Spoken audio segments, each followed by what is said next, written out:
Dan nggak nolong juga Anda boykot tuh nggak nolong.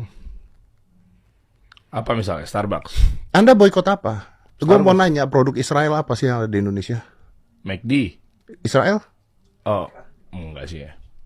Amerika ya. Amerika? Amerika bantu mana? Israel. Bantu Israel? Katanya begitu. Ya boykot ya produk Amerika. Jangan lo pakai nih Mike. Ini mereka nonton di mana? YouTube, jangan pakai YouTube.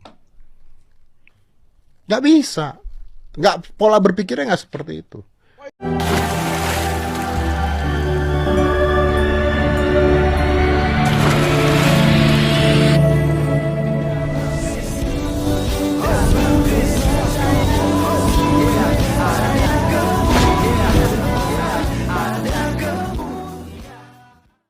Salam Alechem Bisem Yeshua Hamasiah. Salam sejahtera dalam nama Tuhan Yesus Kristus untuk kita semua.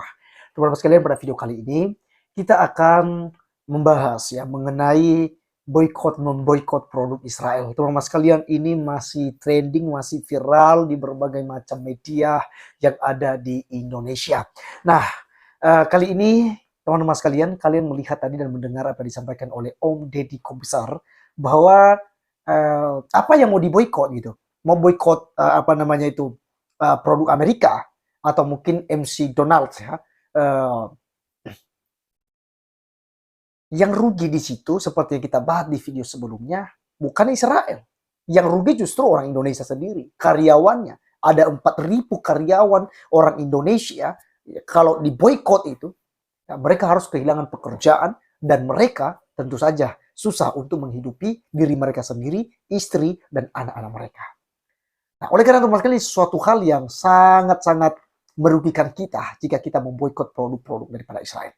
Teman-teman sekalian, saya setuju dengan Om Deddy Kobzar bahwa kita tidak perlu memboikot, bukan itu caranya, kata Om Deddy Kobzar. Dan memang harus begitu, teman-teman sekalian, harus tegas gitu ya. Apalagi ya misalnya memboikot setengah-setengah ya, seperti YouTube gitu ya, internet itu tidak diboikot gitu, HP tidak diboikot. Padahal itu sangat besar ya dukungan kepada Israel. Kan tujuannya memboikot kan supaya bangkrut tuh Israel ya. Sumber keuangan Israel dari perusahaan mereka itu kan tidak ada lagi gitu. Nah, tapi dengan Anda menjadi kreator YouTube, kreator TikTok, kreator Instagram, internet dan lain sebagainya, semuanya itu ya, adalah dukungan kepada orang-orang Yahudi. Nah, jadi untuk memboikot produk Yahudi ini saya pikir harus dipikirkan 1000 kali dulu. Nah, teman-teman sekalian, bukan hanya pikiran saya ini, tapi juga ada beberapa orang yang di video yang akan saya gerak, kita akan dengarkan dan kita lihat bersama. Mereka berikan dampak negatif ya terhadap fatwa yang dikeluarkan oleh Majelis Ulama Indonesia untuk memboikot produk Yahudi bahkan Amerika Serikat. Oleh karenanya kita langsung saja simak video mereka berikut ini. Yang secara nyata mendukung agresi Israel, hukumnya haram. Menetapkan fatwa Majelis Ulama Indonesia nomor 83 tahun 2023. Dan nggak nolong juga Anda boykot tuh nggak nolong. Apa misalnya Starbucks, Anda boykot apa? Gue mau Starbucks, nanya produk Israel apa sih yang ada di Indonesia? McD. Israel? Oh, enggak sih ya. Amerika ya. Amerika? Amerika bantu mana? Israel. Bantu Israel? Katanya begitu. Ya boykot ya produk Amerika. Jangan lo pakai nih Mike. Ini mereka nonton di mana? YouTube, jangan pakai YouTube. Nggak bisa. Nggak, pola berpikirnya nggak seperti itu. Boykot Starbucks, boykot McD, mereka adalah produk-produk Yahudi. Jangan panik, melek bisnis bersama panik. Nah teman-teman, sekarang lagi viral banget di mana-mana. Boykot produk Yahudi. Yes, karena ada perang ya teman-teman ya. Israel sama Palestina sekarang berdampak ke efek-efek dari brand Yahudi tersebut. Nah teman-teman, yang kita mau bahas di sini, ngaruh nggak sih boykot itu? Boykot adalah ajakan untuk tidak membeli barang oleh kelompok tertentu, teman-teman. Sebenarnya ngaruh nggak, efek nggak di marketing ini, teman-teman?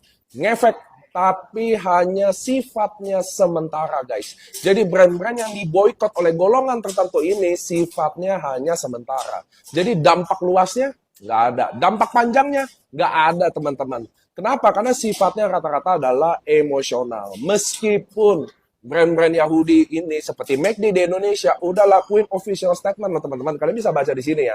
Mereka udah bilang mereka nggak ada hubungannya, dimiliki oleh 100% orang Indonesia. Tapi kalian sendiri, yang gue mau tanya di sini, kalian yang nonton, kalian setuju nggak sih boykot brand-brand Yahudi? Coba tulis di komen. Nah, sebelum kalian jawab, kalian pikir satu hal. Kalau mau boykot, kenapa nggak sekalian sama sosmed-sosmednya? Karena kita jangan lupa loh teman-teman, hampir sosmed-sosmed besar hari ini adalah punya Yahudi juga loh. So, jangan lupa follow akun gua, karena akun gua fokus edukasi bisnis khusus untuk pemula. Mengenai fatwa MUI tentang boykot produk-produk Israel. Ini video dari Syekh Ali Jum'ah yang pernah ditanya mengenai pandangannya tentang boykot. Misalnya boykot McDonald's. Menurut beliau nggak setuju kalau boykotnya itu secara personal. Bagusnya katanya boykotnya itu melalui pemerintah, negara. Karena kalau secara personal itu tidak terlalu berdampak. Apalagi yang bekerja di McDonald's itu ya orang-orang Indonesia juga, misalnya di Indonesia. Ya kasihan saudara-saudara kita. Kalau diboykot pasti akan berpengaruh terhadap kehidupan mereka, pekerjaan mereka ya. Jadi Syekh Ali Jum'ah kurang setuju tentang Boykot produk Yahudi, sorry. Ya nggak mungkin, gue nggak mau lah. Gitu. Lah gue bekerja dengan produk Yahudi, keturunan Yahudi. Yang simple aja Excel, Microsoft Office, itu kan Yahudi ya. Gue nggak bisa kerja tanpa itu. Belum software aplikasi yang canggih. Jadi gue nyari seperti Google Earth dan sebagainya. Ya nggak mungkin gue boykot produk-produk keturunan Yahudi. Gue tetap pakai produk-produk keturunan Yahudi. Karena dengan menggunakan produk-produk keturunan Yahudi, hidup gue menjadi mudah, menjadi gampang cari rezeki. Bismillahirrahmanirrahim. Assalamualaikum warahmatullahi wabarakatuh. Perkenalkan, nama saya Muhammad Bambang Nugroho. Mohon izin di sini saya ingin menanyakan kepada pihak Majelis Ulama Indonesia terkait Fatwa nomor 83 tahun 2023. Bagaimana tanggapan Bapak atau bagaimana solusi dari pihak Majelis Ulama Indonesia terkait umat Islam ataupun warga negara Indonesia lainnya yang bekerja di bawah naungan perusahaan atas produk-produk tersebut? Apakah kami harus resign dari perusahaan tersebut? Karena yang saya tahu, kami mencari nafkah atas dasar ingin menghidupi diri kami sendiri maupun keluarga kami. Dan saya pun di sini, saya pribadi khawatir kita semua bersemangat atau berbondong-bondong meningkatkan nilai agama, tapi kita lupa harusnya kita melihat manusia hanyalah sebagai manusia, selayaknya manusia yang butuh uang, butuh nafkah untuk menghidupi dirinya sendiri maupun keluarganya. Demikian pertanyaan yang ingin saya sampaikan kepada pihak Majelis Ulama Indonesia. Mohon maaf apabila saya ada salah kata. Mohon maaf apabila pertanyaan ini tidak pantas keluar dari mulut seorang warga negara Indonesia biasa seperti saya. Terima kasih atas kesempatan, perhatian, dan bantuannya. Saya harap pihak Majelis Ulama Indonesia mampu memberikan solusi terkait pertanyaan saya.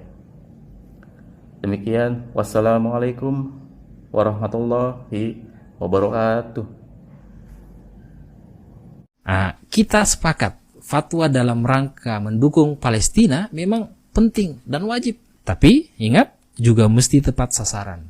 Harus efektif. Jangan sampai fatwa ini malah menimbulkan masalah baru. Yang dirugikan kan masyarakat kita sendiri. Padahal salah satu fungsi dan peran MUI adalah riayah wal khidmah lil ummah, menjaga dan melayani umat, masyarakat.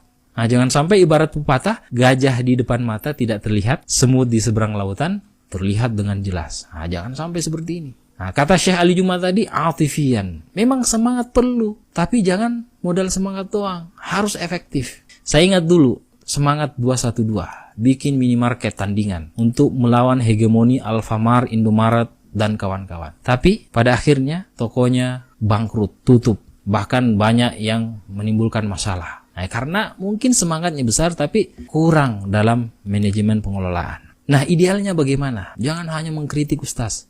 Nah, menurut saya, MUI seyogyanya berkoordinasi dengan ulil amri, dengan pemerintah. Jangan jalan sendiri-sendiri. Karena kalau jalan sendirian, fatwa MUI ini hanya akan mengundang boikot-boikot personal. Nah, misalnya, MUI bersama pemerintah sepakat memboikot suatu produk misalnya, dan bersama-sama menanggung segala konsekuensi yang terjadi. Kalau perusahaannya misalnya memboikot, tentu ada karyawan yang jadi korban. Dirumahkan misalnya. Maka karyawan yang dirumahkan ini ditanggung oleh pemerintah dan MUI. Ambil dananya dari mana? Nah, bisa dari Basnas misalnya. Nah, itu cara yang menurut saya win-win solution. Atau ada juga boikot yang ideal. Boikot dengan produksi barang alternatif yang sama atau bahkan lebih baik dari produk-produk mereka. Nah, ini tidak perlu fatwa. Biarkan masyarakat yang memilih.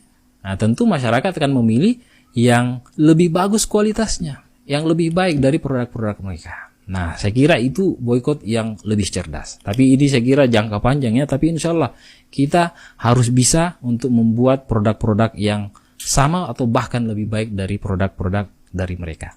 Oke, saya kira itu saja dari saya. Mohon maaf jika ada kesalahan kekurangan. Semoga bermanfaat.